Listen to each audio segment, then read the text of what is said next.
Pra você que fica postando vídeo ao vivo aí no Facebook, esse tal de live, então, meu recado hoje é pra você.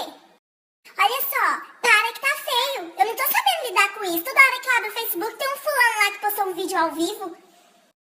Eu não aguento mais, gente. Que é isso? Você tá achando que você tá no Big Brother Brasil agora? E o pior é que eu ainda assisto o negócio ainda. Pensou que essa moda pega? A minha mãe começou a usar o Facebook agora, e se ela começar